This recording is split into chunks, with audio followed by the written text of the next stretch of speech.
Your reaction once we saw this, Finn? It's so bad. I cannot explain how bad this spell is. Looks great. Flower boy. It looks great. Your thoughts, my friend? It's awesome. It's so good. It's so good. It is. It's, yeah, like you say, it's really pretty.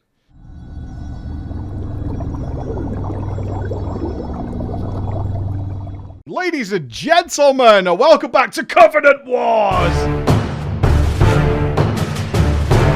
We are looking, me and Mr. Finn, who have put in more testing this week ever because Blizzard decided to dump pretty much every Covenant ability in the game on us just overnight. Thanks for that.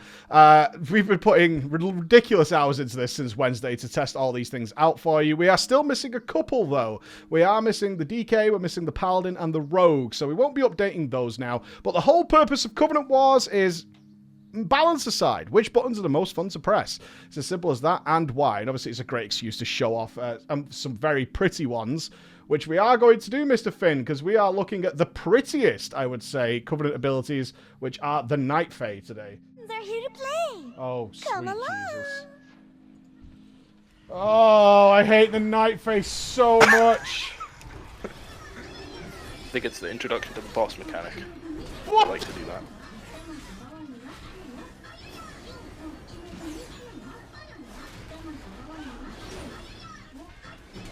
Stop! Yes. They're They're so awesome. pretty. They're so They're very sparkly. Feels bad for Kyrian, honestly.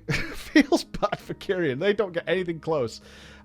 Before we jump into this, Mr. Finn, I think something we did not draw attention to enough, our mistake, and honestly, our mistake, but really we were comparing it to Kyrian, so it wasn't that big of a deal at the time, is not just the class abilities, which is what this video is focused on, but actually the signature abilities. This is the ability that is class-wide regardless when you choose a Covenant. Finn, this is looking to be more of a deciding factor, which is probably right out of left field for most people, than the class abilities themselves. Yeah, definitely for me. From the ones I've looked at so far, the signature ability matters a lot more than the class ability. Indeed it does. Yeah. You wouldn't think it'd go that way, but the more testing, the more playing we're doing with these characters, I imagine across both of us now, we're into several hundred hours of Shadowlands played. The signature, I don't want to check. Yeah, it's pretty bad. We've been playing it a lot, but having fun, actually. I haven't missed BFA one little bit. Just to give you an idea of this, so the Venthyr teleport to the Door of Shadows, which allows you to teleport past trash, across ledges. I saw Mr. Finn use it in Torghast in order to leap up to massive platforms. Very impressive there. Is their signature ability. Every single class gets that regardless, and it seems, I mean, it feels, if it stays the same way, Finn, is if you're serious or remotely serious about Mythic Plus, you kind of have to take that. Yeah, there's definitely an M+ element to it. From watching MDI, you'll see people stand on ledges to avoid mechanics and stuff like that. This will allow you to do that, but 10 times worse, basically. Yeah, like you said, you're able to skip almost whole levels on Torghast just by porting directly up. Yep. So being able to do that in M+ is going to be kind of nuts. I think... go on, sorry. Sorry, there's a lot of raid fights as well that this will impact substantially. You just being able to randomly port.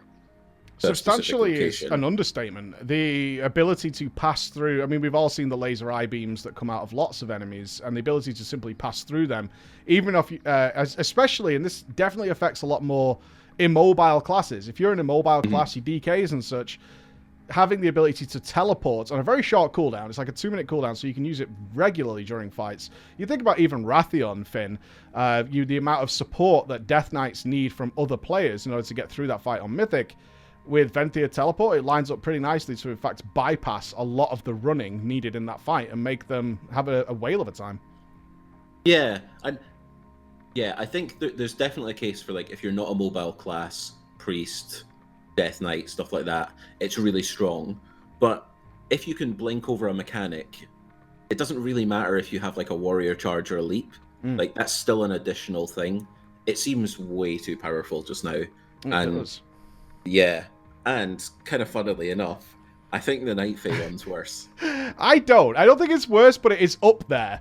It's definitely up there. The Night Fae get to turn into a Vulpin, which is extraordinarily pretty.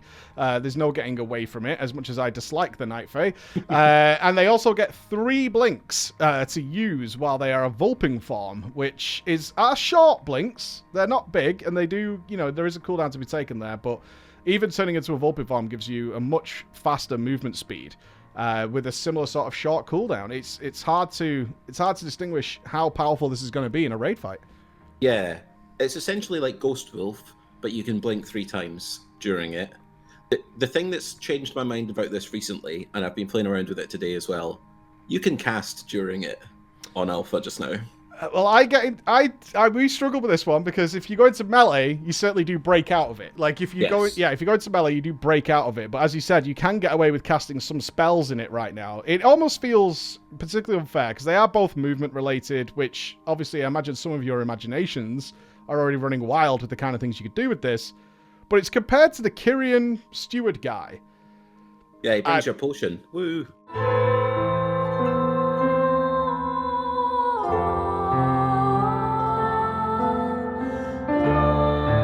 I don't know what Blizz were really thinking with this one. Is maybe a steward guy really needs some upgrades because we are going to be discussing the Necro Lords over the next few days, who also get a massive shield that is also, if you've got a high mobility, low survivability class, having a giant shield that you can cast on yourself regularly and just keep it up is also extraordinarily powerful. So the Kyrians could kind of use a little bit of love there, but we will return to this. This is more food for thought. We will return to this once we get deeper into the Covenants, because Blizzard are asking us patiently, Mr. Finn, to wait for this whole package. Tuning knobs is becoming the meme of Shadowlands at the moment. Yes. I think, back to your sort of like original point. I think in the first video we talked about class abilities and what we would choose for each of them. I've got on my notes here that I think at this stage the signature abilities mean that if you don't pick Venthyr or Night Fae, you're kind of trolling. Like that pretty much is it. You're kind of trolling if you don't do that. I would like to say I disagree because I know the ripples this can cause in the community when we say things like that, but genuinely, you're kind of trolling if you don't take the ability to teleport and, just have really advanced movement speed. Certainly if you're in some form of competitive play, which is exactly what the Covenants are not supposed to be like. So we'll see how they go with this whole package tuning knobs idea. As we do know, some of the soulbinds are movement speed and things like that, which may make up for it.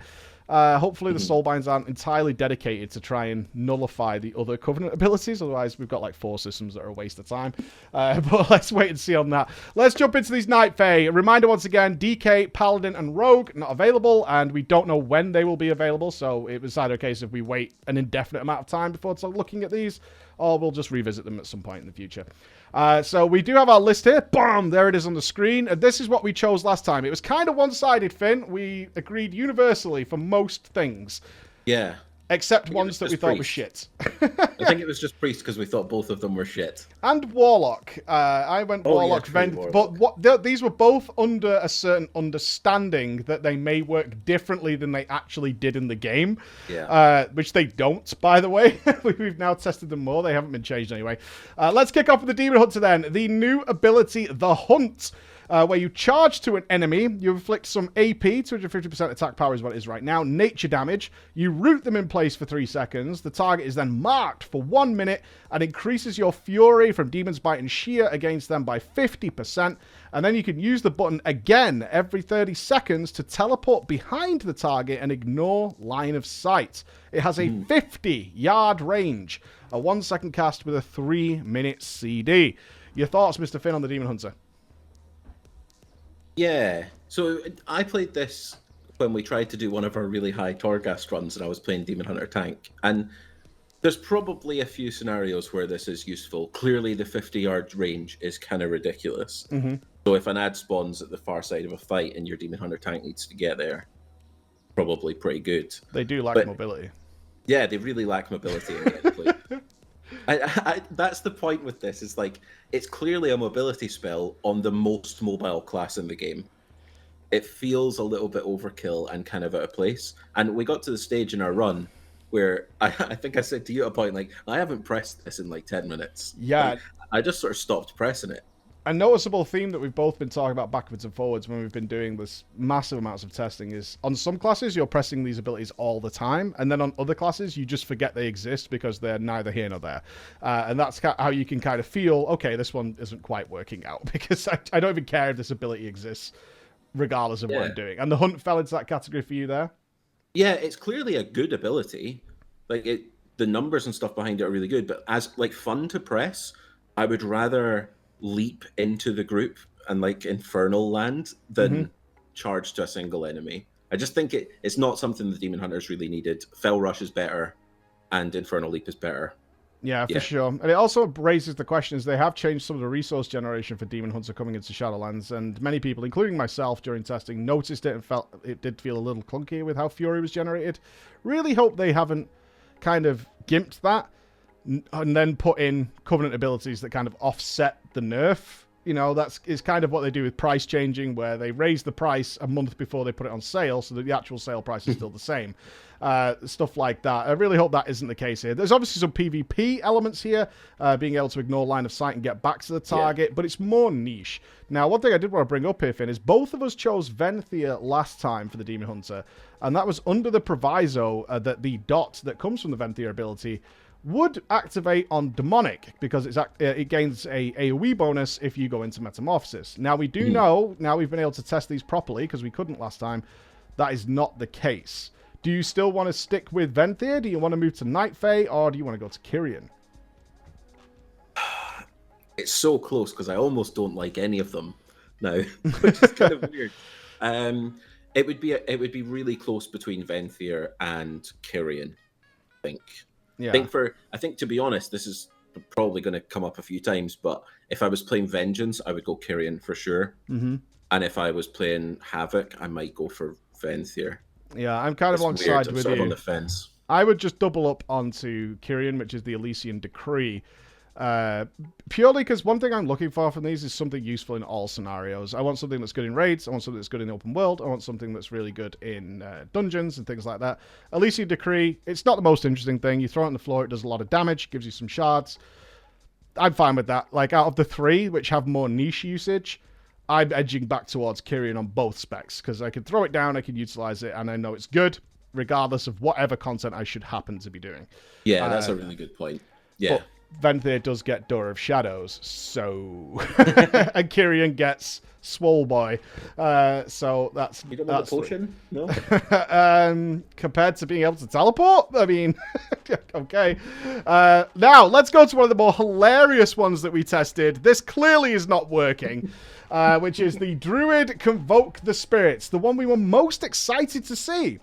You call upon the Night Fae for an eruption of energy. You channel rapidly 16 Druid spells and abilities over 4 seconds. You will cast Moonfire, Wrath, Regrowth, Rejuve, Thrash, Rake, Shred, and Ironfur on appropriate nearby targets, favoring your current specialization. Your reaction once we saw this, Finn? It's so bad.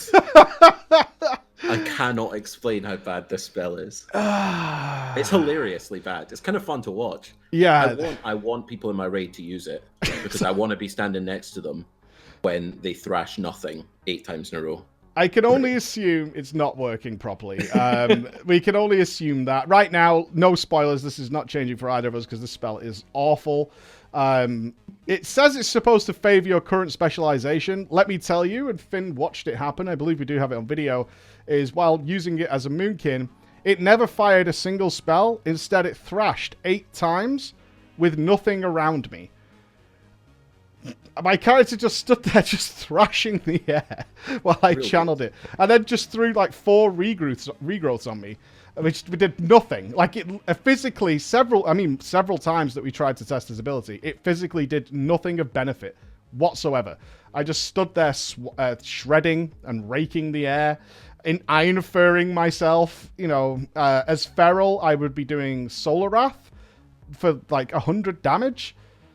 I just don't get it. It was real bad.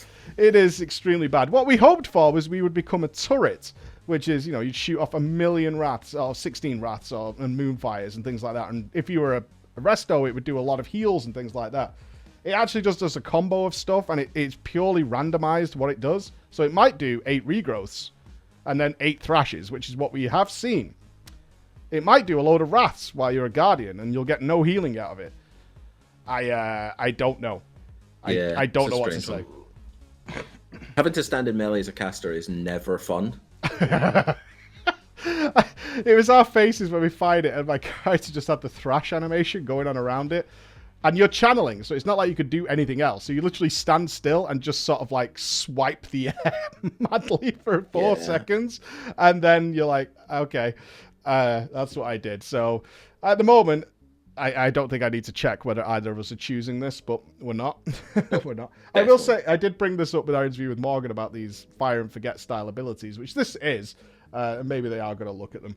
Let's move on to the Hunter then, where we both chose the Kyrian ability, which is the AoE, where you can also see through line of sight and DPS. Yes. The Resonating Arrow.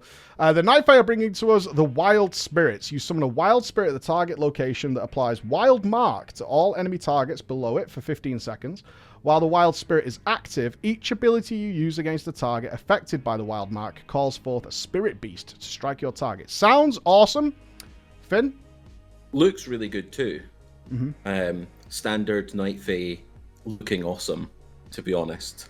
So yeah, it's like a little blue circle. It has about the same range as the Kyrian one, I think, from trying to overlap them on some marks outside. But yeah, it looks pretty similar. There is a couple of weird things in this. So degenerate play, I think you use. Yeah, degenerate play for sure. That's the term just now. But yeah. Like, so for BM and for survival, everything is instant cast, right? Yep. So all of your attacks will trigger a Wild Spirit. And by Wild Spirit, they really mean it's just solar wrath or whatever you call it, the druid ability. Yeah. It's just a zap from the sky. That's all it is. There's no like fun animation. But everything will proc that, right? Yeah. So every GCD, you will hit something that procs a Wild Spirit. But for MM, if you stand and cast an aimed shot, you potentially miss out on GCDs that would trigger a Wild Spirit. Correct. So I was doing more damage just pressing Arcane Shot on targets with this on it. That makes a lot of sense. So there's a potential for like random stuff like that to happen, I think, which is not great. And was it working with multi-shot if there was multiple targets active? Ah, okay. But like part of the fun of MM just now, and I know that's a meme, but part of the fun about MM I'm finding on Alpha just now is the trick shot interaction with volley. Mm-hmm. You drop your volley and then you aim shot into the group and it bounces around. But you're wasting damage by doing that on this. And it feels kind of weird. Yeah, it feels really... This is a running theme I'm sure many of our audience are spotting now, is with classes that have some specs that work a little differently within the class. Mm-hmm. Druids are being the obvious one that we were just kind of laughing at, is that they're struggling to make stuff that works for all three identically well. Yes. Let's put it up to that scale. It's not to say it doesn't work, but to make it work on the same scale is becoming a little awkward. And now they've got this... They're three... Well, we can't even say 3 range specs for hunters, can we? The 3 hunter specs. But MM is slow and steady. That's what it's about. Slow, cast times, and nice big burst. BM is just, whack your keyboard and you'll be fine. As survival utilizes all sorts of different spells. But regular patterns, like I said, they're all instant cast and all work very, very quickly. And so this kind of where it starts to twist. Because this ability is really okay for 2. But on one of them, it's not particularly good, which makes things difficult for people who like to play multiple specs. Yeah, I think like in the last video, I said the same thing about the Venthyr ability, in that it has more interaction with marksman than with the other 2. Mm-hmm. And this is just the opposite of that. This has less interaction with marksman because you spend GCDs not hitting stuff. Yeah. But yeah, the annoying thing is, it's actually my favorite of the 3 abilities on the other 2 specs. Yeah. So if I was playing survival or I was playing BM, I would definitely go Night Fae over Kyrian, because the Kyrian one just felt like a crit amplifier for the other 2. Yeah. Whereas this one is this shiny blue circle. You dive into the middle with survival. You're throwing bombs around, and every time a bomb hits something, this zap from the sky hits them as well. It's really cool. Yeah, if you're interacting with it, similar Yeah. to how you do with like a Windwalker AoE when you're tagging them all for the crane, right? You're actively not just splurging your AoE. You're looking out for debuffs. You try to maximize that effectiveness and use them well, and it all works well together graphically. It's interesting. Yeah, it's worth bringing up because, of course, some people will be, as we know, I'm an MM hunter or I'm a BM hunter, and that's it. They're committed to that. But of course, there are many players out there who would like to play them more powerful of their 3 specs, and should their Covenant ability kind of disrupt that, that's going to suck, especially if it happens mid-expansion, right? So we start off with MM, so I'm going Kyrian, for example. You have thrown your hat in there. I am going to stick with the Kyrian for now, purely based on simplicity. And again, utilization across all 3 specs, but I do see exactly where you're coming from with this one. Works much better with the other 2 to make that happen. Mages. Looks great. Flower boy. It looks great. Shifting power is the Night Fae ability. The poor mages, man. Every time we get to them, I feel bad. You draw power from the ground beneath you for 6 seconds, dealing 60% of spell power, nature damage, every 1.5 seconds to enemies within 15 yards, while channeling your mage ability cooldowns are reduced by 3,000 over 1,000 seconds every 1.5 seconds. So it's a 6-second channel. It's available every 45 seconds. That's a lot of channeling if you want to use this thing on cooldown. It looks pretty. It doesn't do any damage. And every mage I know, including myself, stopped using it after about 10 minutes because it's a total pain in the ass. Yes. That's Agree with unfortunate. all points. When I did a solo run with the mage, I actually thought it was healing the mobs. It doesn't do anything. No, it doesn't do that. You don't feel, because it only channels for a few seconds and it only ticks every 1.5 seconds. You don't feel the cooldown in your abilities either. Like, it doesn't feel like, you don't notice it enough, And it's only as like you would notice it if you kept doing it on cooldown. But God, it's frustrating to be channeling every 45 seconds for 6 seconds. I mean, we're talking about how bad pet summon is, right, Finn? And that's on the 6-second channel. Imagine summoning your pet every 45 seconds. Yeah, it's so strange. It's Such a an interesting long idea. cast time. It is huge, though. I'm shocked that it says it's 15 yards, because it looks like it's much more. I It's think that's massive. probably, I think the tooltip's wrong. Same as volley. Volley's only supposed to last a few seconds for hunters, but it lasts for like 30. It lasts for ages. So it feels like, I don't know what they're trying to go for here. I like the idea of evocating your abilities. That's really fun. Yeah. But it I think doesn't work. It would be instantly better if it just wasn't a channel. If you could just drop it every 45 seconds and it do its thing while you're still casting, it would be really fun. Or if they gave it a massive cooldown, but it noticeably dropped your cooldowns. Yeah. Right? If they made it more like Evocate, there's a moment, Evocate has a much longer cooldown, a similar lengthy channel from memory. I haven't got the tooltip in front of me. But it's a noticeable effect, right? You see that mana bar chunking up. And we would like to see those cooldowns regenerate properly, which you don't really get that feeling at all after playing around with it. And it just, again, it's one of those that got annoying. Unfortunately, I did just meme on the mages a little bit there, but so far all of their abilities have been pretty terrible. Yes, they're all awful. Yeah, they're quite sad. We will be looking at Deathborn in the next couple of days, though, where you turn into the giant skeleton. I know many of you are looking for those.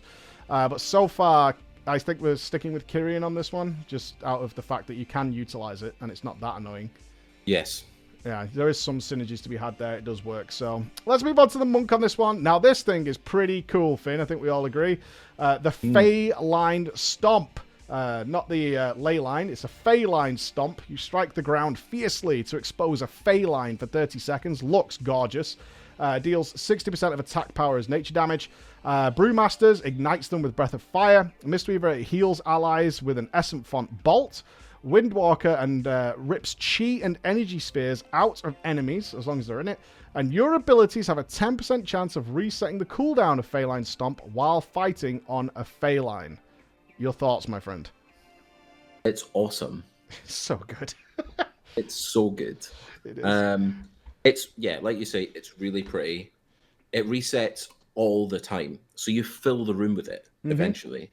It's everywhere. Which is super inefficient as well, by the way. But you can't help it when you're using it, right? Because, if you were min-maxing, you want to keep the enemies in it. But it looks so good, you start painting with it. Yeah, it was really fun playing with it in Torghast. Yeah. I've played around with it a little bit more because the initial run we did, was Windwalker and sort of ripping chi and energy spheres, you almost didn't really notice it. Not you as just much saw as the it damage resetting. and the reset, Mhm. and then you would just like continually spam it. It made Windwalker flow a little bit more. Yep. You just had more energy and more chi all the time. But I did play it with Mistweaver yesterday, the day before. I can't remember when it was the last up, but that is madness. Yep, I bet. As Mistweaver. Yeah, I don't really know. This seems so good and so like aesthetically awesome. I spoke like really in depth about how much I love the mirror from Venthyr on Monk, but this is tight. This is substantially better. I mean, the mirrors are awesome. There's no mistake there. We both chose Venthyr last time. But this is fun. Like, it's actually fun to press, which we haven't really said about many of the abilities so far, is seeing that reset is really fun because you're like, oh, cool, I'm going to drop it over there this time. And you even start thinking about it not in just a painting way. Where's the tank going to move? Because you're trying to keep the enemies in there. If you're the healer, where's the group going to be? Can I throw one on the melee and one on the ranged from here? And you're trying, because they spread like a tree. It's a really amazing effect they've done. And you start thinking like that. So it actually makes it really interactive and really fun, let alone the bonuses. And the graphics on it make you feel really satisfied. You know, when you get loads of them going, it looks so good. You're like, yeah, look, I know when we're streaming it, people are just like, that looks so amazing. It's like, it's right. Yeah, it's awesome. Yeah, it's so satisfying to press. And I think an easy win for us both here. Are you taking it over mirrors? Because I know you were so in love with the mirrors of Venthyr. I was. So there's only one tiny little complaint about it. Tiny. For Brewmaster, it works in a similar way to Twilight Dev works. So it doesn't spawn on your character. It spawns like a yard and a half in front. I'm so glad you remembered that because it is in my notes and I totally skipped over it. But Finn is absolutely correct. It has a gap between where you're stood and where it starts spawning. So what I did start doing this is when I was about to press it, I would run back a few yards, press it, and then run back forwards a few yards because it will not be under the things you're tanking. You're absolutely. I'm so glad you brought that up. Actually, this is why I need someone else here, right? I skip over my notes. Yeah, because you need to be in it. So if you cast it as a Brewmaster and just stand still, you're never going to get a reset because you're not in the tree. So yeah, like it did feel a little bit more clunky to use as Brewmaster because you had to backpedal, use it, step forward again, like before the mob moved to you. But yeah, I'd definitely take it over mirrors. It's so good. Yeah, they're so good. So moving on from something that is so good that we're over the moon with it, let's talk about priests. I don't want to. Again, we are bypassing Paladin for now, although I really am interested in trying out this Blessings of the Seasons when they finally get it working in the game. We're talking about priests. FAE Blessings. I'll read it. You surround yourself with helpful sprites, causing your next 10 spellcasts to aid your target, depending on your chosen spell. So, for Discipline, Shadow Mend and Mind Blast reduce an ally's damage taken by 10% for 15 seconds. Power Word Shield invigorates your target with 2% mana or 20% resource. Power Word Radiance reduces the cooldowns of one major ability for all targets by 3 seconds. If you're a Holy Priest, Flash Heal and Heal reduce damage taken by 10% for 15 seconds. Power Word Shield invigorates the target with that 2% and 20% resource. Prayer of Healing reduces the cooldowns of one of their major abilities by 3 seconds. And finally, the other priest. Shadow Mend, Mind Blast reduce an ally's damage taken by 10% for 15 seconds. Power Word Shield invigorates your target with 2% mana and 20% resource, including yourself. And Void Bolt reduces the cooldown of up to 5 allies' major abilities by 3 seconds. A lot to take in there. Yeah. A lot to take in there. So, generally, just to make it easier for our listeners, they do 3 different things, depending if you're doing a single target spell, so your Flash Heal, your Shadow Mend, Mind Blast, etc.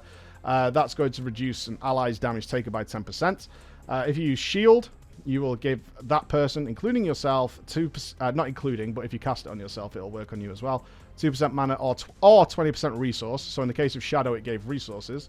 And Power Word, or your AoE spell, reduces the cooldown of one of your major abilities. But for Shadow, that is Void Bolt, not Mind Seer. Your thoughts here, Finn? We both played around with this reasonably extensively for a few hours. talk about this one for ages. Feel free to, because people need to know how bad this is.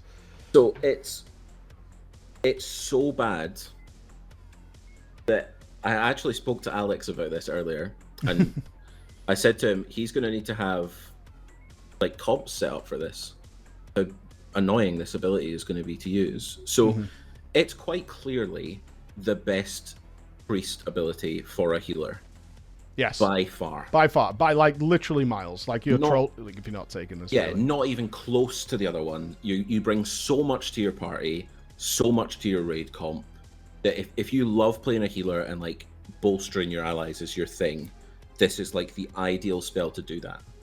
And especially on a 1.5 minute cooldown, throwing 10% damage reduction out. Yeah, it almost perfectly lines up with a disc ramp as well, which plays into my thing where like every thing that Priest has got so far in Shadowlands is better on disc, and that's still the case. But to give you an example, so we talk about degenerate gameplay. This is next level degenerate gameplay. So Power Word Shield gives 20% resource, right? So if I pop Rapture on my disc priest, I can shield someone over and over and over again. So if a warrior is in execute, for instance, I can pop Rapture and just spam 20% Fury on him over and over and over and over. Are you aware that all the warriors just went, yeah, do that? Yeah. So that's like an extreme example, right? Yeah. But to set up like a disc ramp, for instance, you get all your shields out and then you radiance and then you do damage and essentially you like heal the whole raid or the whole party or whatever you want to do. You're going to have specific people that you want to shield to give them resources versus people that you would just randomly shield at the moment. You're going to have to add that in for sure. Because it's better for your raid to specifically go after people who have resources to shield rather than radiance. Worthwhile resources as well. Like you wouldn't want to shield a mage. You know, I mean, maybe shield the Shadow Priest either. Yeah, but maybe Arcane, but I mean, yeah. Well, imagine the same as the warrior thing, doing that on an Arcane mage. Just get 2 disc priests to spam shields on him for the DPS part of the fight, and you can do it regularly. It's crazy.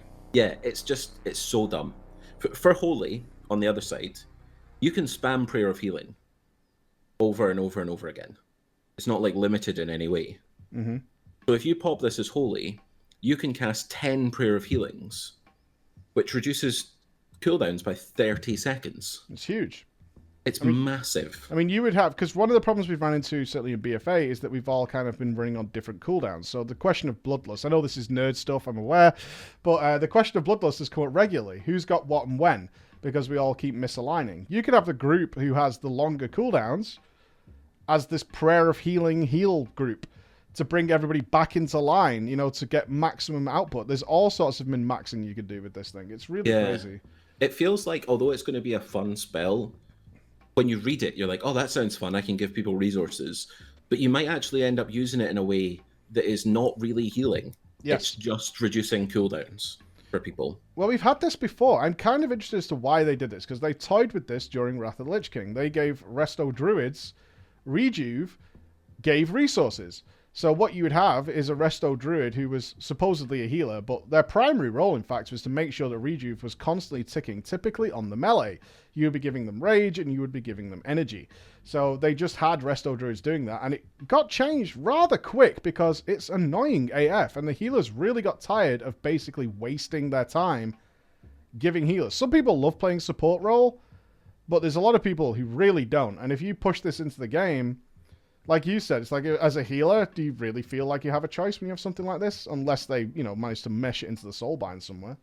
Yeah, I just think, like, I'd love a bard class in WoW, but this is not the way to do it. Like, don't delete priest to get rid of it. Like, this is just so bad. I would hate to see this go live in current form because, yeah, it looks initially like fun, and it's interesting to have your spells do different things. But from reading it and from playing around with it a little bit, you're just going to spam one spell for the 10. And you're just going to reduce people's cooldowns, or you're just going to give people resources. That's all you're going to be focused on doing. I played around with it for a few hours as Shadow. Now, Shadow does... I mean, the only difference it made to me as Shadow was that I started using Shield during Void Forms to just grab 20%, you know, Insanity. Yeah. Which felt awkward, because it's like, this is, once again, kind of diminishing void form, because now I'm casting these defensive abilities offensively, but they're not. So, you know what I mean? It started to feel like, oh, God. This is where my rank takes a whole new level. Oh, God. Okay, I sit back. So, Shadow in its current form, with the way that the spells are designed, you have a rotation that is locked in. There is no space for extra buttons. And that includes shield. Mm-hmm. So, the main culprit, the main thing that's caused this is bringing Shadow Word Death back and just making it give 15 insanity all the time means you press it on CD. Mm-hmm. You then have your BFA rotation, which is essentially Void Bolt, 2 spells between, and then another Void Bolt. Those 2 spells tend to be Mind Blast or Shadow Word Void and a Mind Flay. Now, rank 2 Void Bolt means that you cast your Void Bolt during that Mind Flay, but it also means you have to refresh the Mind Flay to use it. I know this is getting super confusing, No, but essentially, your rotation will essentially be Shadow Word Void into Mind Flay. You'll then recast Mind Flay. You'll cast Void Bolt. Then you'll do your Shadow Word Void, so on. And then every 2 rotations, you'll press Shadow Word Death in the middle. Yep. There's no space for the shield. But it's 20% though. So even if you wanted to, I don't think the 20% offsets any of that rotation anymore. It maybe did before Void Bolt rank 2. So you would just take out the Mind Flay and you would put in a shield instead. Which is how I was playing it for sure today. Yeah, but the way the globals line up, you can't do that anymore because you have to cast Void Bolt during Mind Flay to get the most insanity. It doesn't work. You would actually just end up doing your normal rotation and reducing some random people's CDs and getting the Mind Blast. Well, we should say for Shadow, it lowers the cooldown of Shadow Fiend. Yeah. It's so bad. That big, not Power Infusion, which would be more useful, I think, but no, it's real bad. It's real bad, Mike. It's not. Don't... Well, with Tornado Priest, so they're all bad so far. Yeah, they are. I think we can both agree, if you're Holy or Dis, you're kind of forced to take Fae Blessings, at least it sounds that way to us. Compared to Boon of the Ascended and the Venthyr Mind Games one, which still has a lot of potential, but this is just flat out superior from what we can see. As for Shadow, there's nothing so far that I would really take as Shadow. Like, Boon of the Ascended does nothing for Shadow, like, at all. Mind Games doesn't really do anything for Shadow besides an extra little piece of damage. It's a spell. And this one, I mean, I guess you kind of pushed into this one. I mean, it's doing something, right? You're getting the 10% damage reduction while it's up. Yeah. You are lowering the cooldowns of your friends. I mean, it's not a satisfying spell to have as Shadow, but it is kind of the way you would go. Yeah, none of them are fun as Shadow. I would pick what you want to... Whatever you off-spec as, pick the one for that, which is Night Fae. Maybe that's the trick. If we... if they make them like this, then people can pick whatever they want. They suck. Yeah, they all suck. Pick whatever you like. Let's move on then. Let's go to... we've got 3 remaining. The Shaman, the FAE Transfusion, where you transfer the life force up to 8 enemies in the target area. You deal 25% of spell power and 25% of attack power, nature damage. Pressing the button again within 20 seconds makes you into a bomb. And you will blow up. It releases 75% of all damage from FAE Transfusion, healing up to 8 allies near you. Kind of fun, this one. Yeah, I really liked it. I liked it more as enhancement than as Ellie. I think that, though, we can't talk about Necrolord yet, but I agree. Let me just say I agree. Yeah. We are having issues with... This comes back to the class discussion, actually. It comes back to the same discussion we're going to have a longer discussion at some point, is that enhancement works differently than Elemental and Resto. And some of them work really well for Ellie and Resto. Some of them work really... Well, this one works well for enhancement. It's a really nice AoE spell. It's a nice little addition to your AoE toolkit.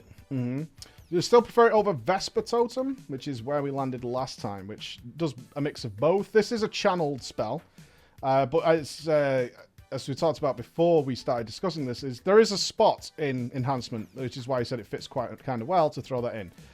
You can go in, you can drop your Crash Lightning, you can Storm Strike, and then you have time to channel the spell and get it ready. Superior to Vesper, though. Fire, and it's going to cleave onto the targets, and that's it. It's 1 GCD. Yeah, this is a weird one, because when you play it as Elemental, you have enough AoE. It doesn't really feel like it fits anywhere. Mm-hmm. But then Vesper's kind of the same, because you're not going to use the healing charges of Vesper, realistically. You're going to be doing your AoE damage, and it's just going to do more. Mm-hmm. So this is sort of on a similar level. On enhancement, it's definitely better than Vesper, in my opinion. Yeah. It gives you like a super satisfying buff to your AoE. You can Crash Lightning, Storm Strike, and then channel this, and it almost perfectly fits in the recharge of your Storm Strike. Yeah. Which is kind of nice. So it gives you like this little burst AoE. For Resto, it's kind of terrible. I don't really know what it's for Resto. Yeah, it's one of those that just feels, again, they're trying to make it work for everything, but it's not, because they all kind of work differently. So they're doing what they can. The only thing for Resto is that Resto Shaman is inherently good when you're stacked. So Resto Shaman healing tends to be better when you're all in one location. And the key to the healing on this one is allies near yourself. Yep. And you might not get as much use out of it as Ellie if you're like on a spread ranged fight. You're not really going to have 8 people near you. But with Resto, you probably are. Okay. So that's kind of decent. But it takes away from you casting healing spells for 3 seconds to channel damage, which always feels a bit weird. It does, because you've always got something available, and Ellie's spells are typically pretty good. You know what I mean? There's nothing that's like, I could drop this without feeling too bad. Lightning Bolt would be the most obvious, but it's still good, and it works well with other things. Yep. So, where would you land then? So last time it was Vesper Totem for you. Yeah. Are we now really in the situation where it's spec-based? It definitely is. Mm-hmm. Yeah, it is for me now. There's, if I was playing Ellie, I'd probably go Vesper. If I was playing Resto, I would definitely go Vesper. And if I was playing Enhancement, I would definitely go Night Fae. It's so frustrating. This is hard. This is hard. Yeah. I'll leave Chris to sort it out. I agree with you. Chris, you can sort it out graphically. Thanks, Chris. You underestimate my power. He's probably like, Let's move on to the Warlocks then. So an interesting one. It looks really cool. Again, awesome. Yeah, the Night Fae abilities, they put so much effort into them graphically, which is cool. Soul Rot. You wither away all force of your current target, or life force, I should say. Up to 3 additional targets nearby, causing them to suffer 100% of spell power and nature damage over 8 seconds. But now Drain Life is AoE, and it will be cast on any enemy that is affected by Soul Rot. It consumes 20% of your maximum health when cast. I really liked this ability thematically. Yes. It was 1 minute cooldown, 1.5 second cast. I kind of already knew as I pressed it, it's basically just another dot, unless you really, really need to do the Drain Life. Because the Drain Life AoE is fine, but Malefic Rapture is better. So... yeah, it doesn't scale Malefic Rapture, though. So the dot doesn't count for Malefic Rapture. No, it doesn't scale. It doesn't give you 1 dot, but the likelihood is if you're doing an AoE pack, you have dots on the target. Yeah? I mean, the general rule for Drain Life just now, even on live, is that it doesn't do anything. You're actually better just damaging and generating a shield through your damage than draining life to try and regen health. Yeah. So the part of it being Drain Life is weird to me. This spell is awesome, and if Drain Life was Drain Soul or Shadow Bolt, it would be incredible and really fun. Especially Drain Soul. Please make it Drain Soul Blizzard. I don't get why they didn't do that, because I think it might be because of how cool Drain Life looks. I genuinely mean that. Yeah. Drain Life looks really cool, and when you have multiple Drain Lives like we had with Harvest Life back in the day, it looks awesome. You know, you've got all them tendrils coming out of there, but it does feel like using that element of it is a waste of time.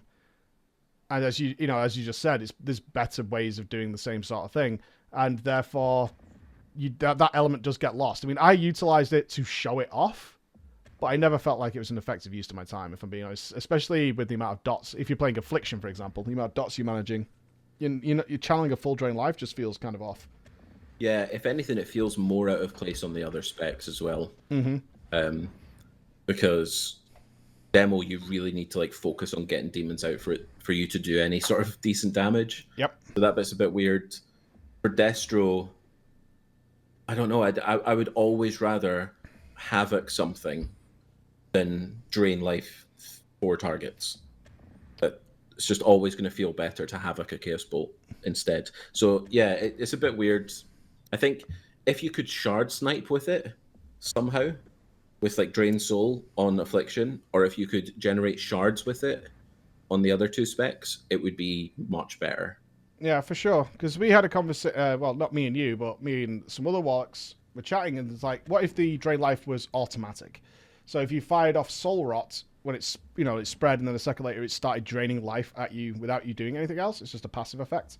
So you still got that really good graphic in there. But as you're saying, it's going up against these other abilities that are generating shards. There's some skill ceiling involved with them, which good players will be getting advantages of. And this is, you know, it just doesn't seem to fit in with the rest. Besides the curse one, we should clarify as well, while we're talking about this, the Venthyr curse ability, I forget the name now, that looks awesome. It seemingly is still not smart, Finn, no matter how much we tried it. Which is kind of... I know I don't want to bring that up because we were torn on Warlocks last time, and that was one of the reasons you were like, if this is the smart, then Venthyr would be the way I'd go, which is what we chose last time. But it's not at all. We've seen it put tongues on melee that definitely don't have spells and all kinds of things. Yeah, it's a bit of a mess. Where are you putting your hat? I'm sticking Kyrian, honestly. I'm going Kyrian now as well. Yeah, it's got utility. It makes sense. It works with all the specs. So it's a shame though. Soul Rot is cool. It really is. Really good looking spell. Yeah, visually, I love the cast as well. It really looks like you're summoning some sort of crazy magic. It doesn't really fit with the Warlock theme, but it does fit with the Night Fae theme. And then the actual, when you do the Drain Life, it looks cool, but I really do think it'll not see the light of day on that one.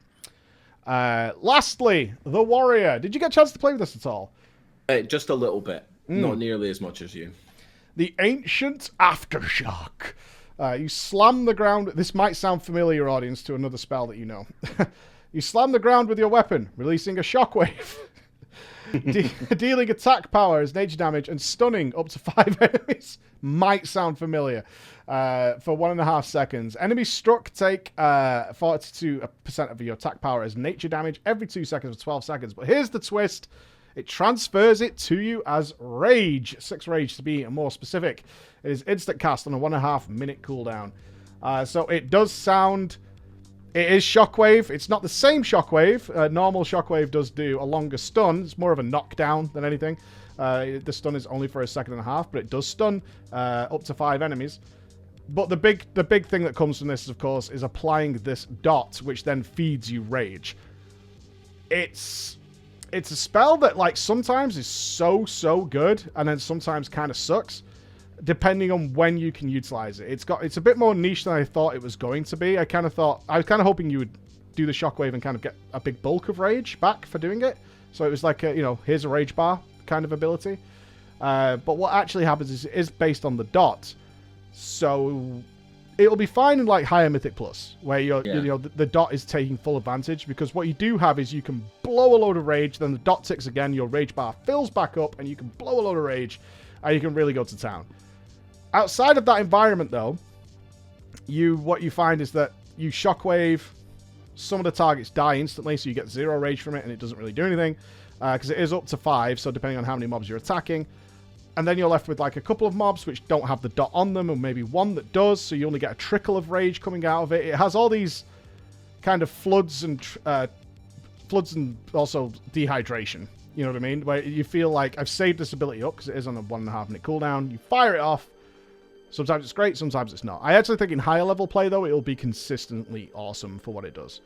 Yeah, definitely. Yeah, I instantly thought Warrior Tank M+. Yep. For this. I mean, defensively, it's astonishing. Yeah, it's really, really good. Mm-hmm. But like you say, unless the mobs last 12 seconds, it feels real bad. And I played some low-level Torghast with it, and I was just one-shotting mobs with the stun, and I didn't really get much benefit. Well, you get 0 from that, unfortunately. Yeah, you do get 0. It is the dot that gives you rage. This is why I kind of was hoping you would get like a bulk up front, so it's always worthwhile. Regardless of when you use it. That would make it a little bit better in my eyes across all 3 specs. But again, in higher level play, when the dot will get chance to tick, then you'll see the real benefits of this spell. And you might say, well, why don't you guys go to dungeon and use it? Blizzard will not let us. They won't let us. So we have been kind of reduced to... the testing ground they give us is Torghast, and the problem we have there is if you want to get mobs that last a long time, they're probably going to kill you if you pull too many of them. And by the time you can do big AoE packs, as Finn will tell you, you're likely smashing them to pieces. That's kind of how Torghast goes. Yep. So there's not going to be that middle ground of mobs that do a moderate amount of damage that can be tanked for a while, so we can check this kind of thing out. Once we get there, of course, we'll revisit if it switches up anything. But right now, it's definitely going to be a little niche for some people. If you're using it open world, I can't see you getting much benefit of this. If you're big into world quests and things, and maybe even low-level dungeons, this isn't going to be great outside of tanking, probably. So in comparison to the other things, which are Condemn, and of course the Spear of Bastion, which carry their own abilities. Coming back to Condemn just a little bit here. Condemn was available for testing in Torghast. I believe you've tested it as well now, Finn. I have. It's a monster, right? It's so dumb. It is so dumb. It's insane. I think they're going to leave it as is. But not great defensively, though. We should point out, Condemn, which replaces your Execute so you can use it above 80% health and below 20, similar to normal Execute, is incredibly strong. Incredibly, incredibly strong. Now, we have done some higher level enemies, and it does kind of feel a little weaker there. But obviously, in a lot of fights, you're going constantly between high health enemies to medium health enemies. If you're doing bosses, they spawn adds. There's always opportunity to utilize it and get good use out of it. It's incredibly strong and powerful. But not good defensively. Unless you're going to sacrifice all your defensive abilities and all that rage in order to condemn things if you're a tank. Whereas this one is the opposite. You're going to stun. You're going to get a ton of rage back, which you can plow into defensives. So those are the options you've got to weigh up when you're doing that. So this might be another case, Finn, where the spec is leaning more towards it. Yeah, definitely. It definitely feels that way. I think if you're a high-level warrior, this might be the one for you. More rage, if you've got that massive amount of gear, more rage just translates into absurd more damage, and therefore you can do some crazy things with it. So it'd be one to watch this one. I've got to say, Finn, overall the warriors have been not easy to pick between. No, yeah, kind of for a surprising, they're all kind of good. Which is weird, because the other ones that have been hard to choose between are just all terrible, whereas these are all pretty decent. Yeah, I have on our sheet that we chose Kyrian last time, and I think I put Kyrian down because Condemn was too stupid to stay as it is. But it is staying like that, seemingly, at least from what we know. And Night Fae hasn't made the choice easier, but what I would say with where I'm throwing my hat is, if I was a tank, I'm probably going Night Fae. If I'm convinced I'm going to be a tank for a really long time, I'm going Night Fae. I still want to be Kyrian, because I like the Spear of Bastion, I like its utility, and I like what it does. And again, coming back to what we said earlier about using it in all situations, like with Demon Hunters, it does have that, but seemingly, Condemn just feels so stupidly powerful that you feel like you have to go Venthyr. Good luck, Chris, with that graphic. I'm staying Kyrian. You're staying Kyrian? Yeah, well, I agree with the tank part on Night Fae, but you end up just pressing Condemn, which is super dull. So it's so dull. I'll stick to Kyrian for now. I'm so glad you said that, because no one believes me. They're like, dude, how can you say that? You have one button that kills everything. I'm like, yeah, it's really boring. I have all this other stuff to do. I just press Condemn, and that puts them in execute range, so I condemn them again, and then I condemn the next target. And if I sweeping strikes, what's got the highest health? Because I'll condemn that one, and then it'll kill the other one as well. I'll put another one in execute, and you just cycle around condemning everything. Yeah, you're just pressing one button over and over and over. Yeah, for sure. So a little bit more of a mix, but not too much of a spread yet again, Finn. We're seeing us mostly line up. But again, we don't coordinate this or anything. This is literally just how we feel about it. Some spread somewhere, but now we're seeing the thing that we were kind of terrified about, which is spec-based spread, rather than this is fun spread. In fact, less of the abilities were fun this time around. Only a couple. I'm actually finding quite a lot of the abilities are less fun now. Even the ones that we spoke about previously. That's more down to using them, or... I mean, because this is the first time you've done this kind of testing process. So what do you put that down to? I think that, yeah, a lot of them are like the initial fun of an ability sort of wears off, obviously. And some of them don't really have that much sticking power, but yeah, the more I sort of think about its use and how much I'll enjoy its use, at end game play, I've changed my mind over a couple of them. Any you'd like to bring up here that we haven't mentioned? Well, I think like the Warlock Curse one is quite a big one. Yeah. So I think it's still a really good utility ability, but then when I think about using it in M+, I'm just going to get frustrated about it putting the wrong curses on stuff. To the extent that I'm going to have to almost manually reapply curses to substantial enemies that need weakness and get tongues off the ability. And it would just frustrate me so much playing it that I kind of don't want to anymore. The Hunter Kyrian one as well, a little bit. Oh, really? The AoE? I still love it as MM, but I don't enjoy it as the other two at all. In comparison to a new one, though? Just in general? It sort of waned on me before Night Fae came out, and then when Night Fae came out, I was like, that's clearly better. But yeah, the Kyrian one wore a little bit on me. Not as MM, though. If I was dialing down to MM, it's so good. Yeah. Yeah, there's a lot of stuff. Yeah, it's a bit weird. I think I'm a little bit... I've been sort of consumed by the signature abilities over the last few days. That I'm kind of the opinion now that the class abilities don't even matter. Yeah, I mean, we are edging towards that. As I said, we're doing a longer video. We've had a little... just to keep you guys up to date, we have had an internal sort of dialogue going on about when it's right to approach these. I'm kind of the approach that we should do it sooner rather than later. We've been asked directly by Blizzard not to do that, which makes it kind of awkward. So I'm kind of torn on doing it. And maybe we could just bring it up a little bit here. But my thought process on this whole thing is, if I see somebody building a house, and I kind of see that something's wrong with the foundation, I think it's wrong to wait until the roof goes on to say it's the foundation that was wrong. You need to tear this all down if you're going to fix it properly. I kind of think that's the wrong approach. Even though Blizzard's saying, wait till we release everything, and then you'll see that we're going to figure this all out. And I'm also against the idea, we've mentioned it briefly here, of using the conduits and the soulbinds, maybe even the legendary items, these 3 extra elements that will be on top of the covenants, to justify the covenant abilities and stuff being separate. So they're literally tuning knobs to make you feel less put off by the fact that you didn't maybe get the ones you wanted. It feels like a waste. Yeah, so, agree. Well, Blizzard's saying, please don't, just give us a chance. And it's like, well, I don't want to not give you the chance, but we're also starting to see, as you guys are starting to see, you're listening to this, there's definitely there's obvious problems here that I'm not sure that at worst, this is how I think about it. At worst, we waste our time saying this is a problem, and then they go, yeah, but look, here it is. This is what we knew about those problems. We fixed it. I'd love to make that video and then for us to be wrong. That would be amazing. Same. Like, there's no shame in that. Like, at absolute worst, we waste our time. Like, that's fine. Yeah. As long as we don't kick off some sort of ruckus, Torghast style, which we had to deal with this week. But that's kind of where I'm at. So we'll keep you up to date on that. We are going to be looking at the Necrolords in the next couple of days, and that will be all of the Covenant abilities, minus the classes we mentioned, because they are on hiatus. Perhaps they will be available tomorrow. That would be nice. But until then, that is how it stands. Thank you once again, Mr. Finn, for spending time with us. No worries. Anytime. And guys, we will see where this leads us. Covenant Wars continues with one more to go. Bye-bye.